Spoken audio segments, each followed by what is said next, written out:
What's going on, guys? Welcome back to another daily YouTube video where we cover the market, our trades, and all the content by EA. Today is Tuesday, and yesterday the market was dry, and let's hope the market isn't as dry today, but I got a bad feeling it will be.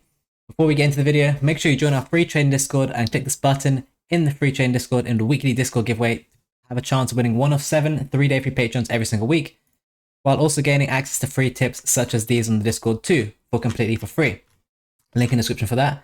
If you guys do not know, I'm a Twitch streamer who streams twice daily between 3 p.m. and 7 p.m. UK time and 11 p.m. and 1 a.m. These times are incorrect. Make sure you come to the stream as I'm live every single day at 6 p.m. content. So give the Twitch a follow and you get notification when I'm live. Now let's get into the content for this Tuesday. I wish it was Wednesday because this is looking bleak. So you might be wondering, what is the content for today on this fine Tuesday? And I will be showing you once EA decides to load. But they might not want to load, so I might have to show you on Footbin. Let's have a look real quick. And we're not loading. So, here we are. It is, wait for it, Eugene Losommer. 4-star, 5-star, which looks good. The stats don't look bad. 5'3", okay. Medium high, okay, that's not ideal. Decent position, striker, centre forward, left wing. Lyon, French, Women's French League. They have a few good players. Slap a Hunter on her, and honestly, I think she's pretty usable. The medium high is a pain though. The reactions are fine, the composure is okay, heading accuracy and jumping, and some decent playstyles too, power shot being one of them, first touch, and technical. But what is the best thing about this SBC? Well, the best thing is the price. This SBC is coming in at a bargain price of something like 18k, and most of that is a team of the week. So if you have untradeable 83s, which are all worthless right now by the way, even 84s are worthless, you can complete this SBC for 18k. It's a free card. Honestly, 86 photo might even be that price at some point in the future. So if you want to use, if you have a duplicate, basically, you throw it in this SBC and you craft into this.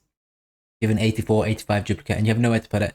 You put it into here, you recycle entire photo, and honestly, I don't think she looks terrible in game. If you put a Hunter on her and you get her on full chem, I mean, she's French too. I mean, look at that. You're talking 8. I mean, this is like a Jonathan David kind of card, but with 4-star skills, but obviously quite small. But she does have good traits. If you want to get that, that is all you want.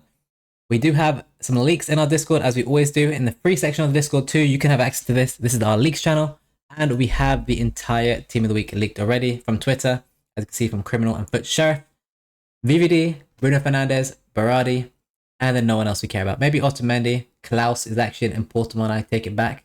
Angin Lee from PSG, and a whole lot of mid here. What has this done to the market, or done for us today? Well, a few things. Klaus, he has a road to the knockout, so he took a little dip. But once this card comes out, and it's probably lower, unless he's the feature player, which means he gets an extra 2 inform upgrade and a little star like Aubameyang did, this card will be much worse and basically discard price, and it won't affect the road to knockout. If he is a feature player, he might bring the road to knockout down a little bit, which would be the perfect investment. Bruno Fernandes also has a road to knockout. If this brings that card down at all, we'll be buying that ASAP, because if you have a look at Bruno Fernandes, he has a live card, which is a +2 instead of a +1. This inform is guaranteed to be worse, and also, well, yeah, it can't get upgraded, and probably the stats be significantly worse than that, unless somehow he's defeated, which I find extremely hard to believe. If this card dips on Wednesday, make sure you buy one, make sure you throw it in the club. The new team centre mids look like they are non-existent, so I'm be looking at a Bruno Fernandes tomorrow most likely, or today when you're watching this video. Other than that, for this team, we did make one investment, and it is VVD, and we will show you the graph what happened with VVD today on this Tuesday afternoon. So VVD, people speculated he was going to get Team of the Week because of his goal yesterday in the 93rd minute, even though it was penalty. He was still chilling around 210. I wasn't too sure. I didn't buy one myself. I didn't want to gamble. But in hindsight, I should have just bought one at 210 once he had come down to that price, because obviously he was going to get Team of the Week for that. But you can see he was chilling around 220. He got leaked. It says he went to 234. If you're actually in the stream, you'll see he peaked at a price of 248k. And then people were saying they're not going to sell. They're saying you got weak hands, Rick, because I was telling people to sell. And guess what? He came down from 248 all the way to 225. I managed to get a snipe just before 6. One of my stream mentioned that the content's probably dead if they're leaking next week's promo, which makes sense. That it's probably going to be dead. And it was just a woman SBC who has a crazy amount of dislikes on Footbin. And yeah, we bought at 225. I can show you my transfer list. We do have one sat here. And we did also post on Discord. Actually, I won't show you on the transfer list. I'll just show you what we posted on the Discord. And this was the post right here. If the content is bad, rush buy VVD. Aim for 220, but 225 is fine. Do not buy before 6 p.m.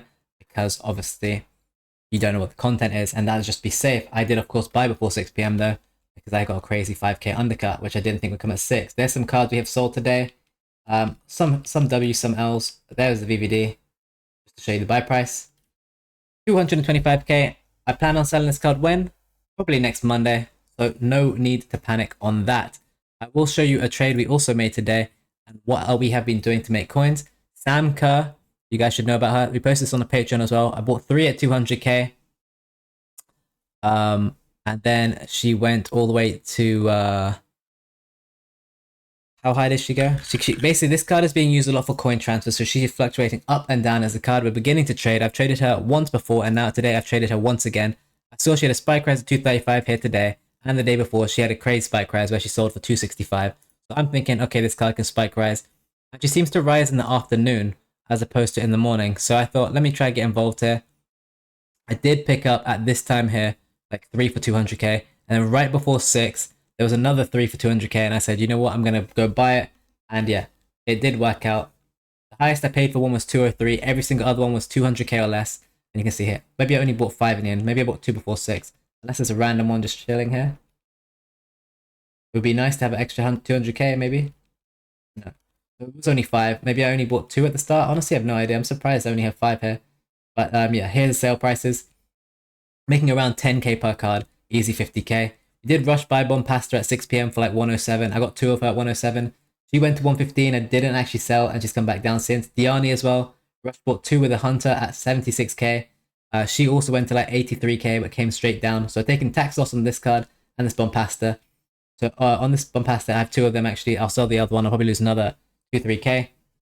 As I pay like 106, 107. So I've lost in total around 5k on Bombastas, both included. And then this one as well, around 6k. So around 11k losses today, everything else profit. But that's basically just one Sam Kerr if you think about it. So we made our money back. Here's the other Bombasta. What did we pay? 106, yeah. We did pick up some Anderson Taliskas. I did make a little play on Talisca yesterday. Did get him for around 21k and sold some for 25. So I bought a few more. Di Maria seems to be having strength. Also, there's a new Otamendi. If he's the feature player, Di Maria does great. Hincapi, you should know all about by now. It's a card we want to get. Some Cascarinos for the woman player today. But yeah, other than that, there's some Guerrero, some Solution Trader we're trying to get rid of, and some Giroud and Ramirez you know all about. No rush to sell these as they go out of packs today. In terms of the rest of the market, if we take a look, it's all very, very dry as expected. The content has been awful, honestly, the last 2 days. And as expected, cards like Ruben Diaz are starting to rise. If Ruben Diaz gets nice and low on Friday, I'm definitely sending like 4 or 5 of that card because he is clearly rising right now. And once he goes out of packs, Jude Bellingham is just flying. And yeah, overall, the other cards are doing okay. Ruben Diaz is definitely a card I'm looking heavily towards on Friday. I want to probably buy at least 5 of this card, ideally for 100k. We will have to see. We do have the whole new team leaked. We can use that to our advantage and realize there's a severe lack of good centre backs in this team other than Marquinhos. If Marquinhos is cheap, that could help Diaz. But I would argue that Diaz is more in demand and has better links, even if he is a worse card at this point. So I will be buying Diaz on Friday, most likely. Maybe even Di Lorenzo too. It's going to be hard to spread my coins, but I think these 2 cards are probably the best 2 investments for this team. And probably some Dantes too, as he has a playstyle plus.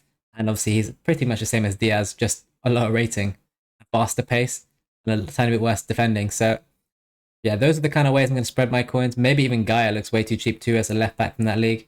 Special one. And then yeah, now we get onto this team, which is going out packs today. Sterling at 60k seems like a buy. Romero, honestly, you guys know all about these 2 cards. Milinkovic Savic, all the Saudi cards coming is probably a buy as well. And McTominay, if you can get close to 10.5k, it's probably fine too. Road to the knockouts are starting to fly as well. We are seeing movements. He's still 330. He's up a little bit. Di Maria is really moving now. Modric is nice and low actually, so he's not actually done too well. Klaus had a dip and has rocketed back since. He was down at 24k. I probably should have bought some in hindsight, but I didn't. I don't know why I didn't, but it is what it is. Maybe when the other Klaus comes out, I think I'm scared that he's going to get a star player one or whatever it's called with the double upgrade. But that wouldn't really make any sense for that to happen to this card. But we'll see. If it does hurt this card. 24k seems like a great buy price here. In hindsight, definitely should have bought some. But we move, and that's okay. The rest of the team is looking good. Acuna is up nice and well. And yeah, well, you might see some panic over the next couple of days. Wednesday's normally a day where we get 3 times 50k packs in the store and some supply. And the market, especially the gold, performed very badly. Ronaldo is starting to really move up now. Kvara's up a little bit. Odegaard keeps fluctuating between 100 and 110 if you want to make a nice little easy bit of coins there. And then yeah, other than that, most of these cards are just rising, as you can tell, as we get closer and closer to the games, but some aren't moving more than others. Like Dodo is now 90k. If you can get 85k, I love that, for example. This card's very rare. When he becomes 89 rated fodder, he's going to be worth so much more. Stuff like that. There's a lot of things to keep an eye on, even though it is a very, very dry market. Cards like Talisca are still rebounding. Saul has seemed to hit a flat spot. Kante, with all the Saudi hype, is starting to do well. Very, very well, to be honest. So if he comes down to 100, I'll be looking at buying him at this point. And then we obviously have the Nike Mad Ready cards, which we are analyzing every single day. I'm watching these cards every single day to see what happens to these cards. Sam Kerr, if she comes down to 200, I probably will buy. Can't guarantee that though, so don't blindly do it. Just in case I don't, because things can change at any moment. But yeah, other than that, guys, it is a dry market. The market will pick up over time. Don't worry, it will get better. There will be movements today as we have 50k packs tradable and a new team of the week and maybe some content too. So don't worry, there will be some fluctuations and we will have plenty more trades to make. And honestly, we're very ready to start buying cards. If you guys aren't following the Twitch stream, links in the description for that. Make sure you give it a follow and you can get some great content and find out some great trades. Make sure you enter the weekly Patreon giveaway every single week on the Discord. Just click this button to enter. Other than that, guys, thanks for watching. Like, subscribe, share the video, and I'll see you in the next one tomorrow. Peace.